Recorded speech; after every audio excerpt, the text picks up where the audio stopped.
শয়তান সবচেয়ে বেশি তাকেই ধোঁকা দেয় যে আল্লাহওয়ালা, যে দিনের পথে চলতে চায়, যে মুমিন বান্দা।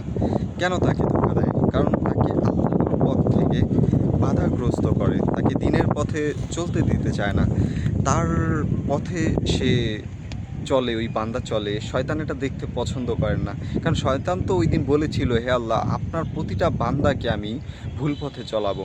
ঠিক আছে, তো আল্লাহও তো বলেছেন তুমি চেষ্টা করো, আমি আমার বান্দা একদিন তবা করবে আর আমি সেই দিন সব গুনাহ মাফ করে দিব।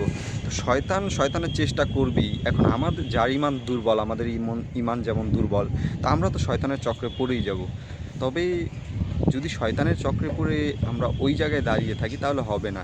ঠিক আছে, যে মুমিন বান্দা সে ভুল করে এবং ভুল করে ফিরে আসে, আর আল্লাহর পথে চলার যে মজাটা এটা সবাই পারবে না। ঠিক আছে, কিছু মানুষ শয়তানের চক্রে পড়ে আল্লাহকে ভুলে যায়, শয়তানের পিছুই ছুটতে থাকে।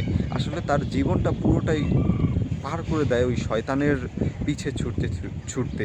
তো এটা একটা ভুল ভুল কাজ। ঠিক আছে, কারণ পুরো জীবনটা আমি নষ্ট করে দিলাম দুনিয়ার পিছনে আর শয়তানের ধোকায় পড়ে, তাহলে এটা কিভাবে হবে? ঠিক আছে, আমরা ফিরে আসি আল্লাহর পথে। শয়তান ধোকা দিবি, তাই বলে যে শয়তানের পথেই চলতে থাকবে এমনটা না।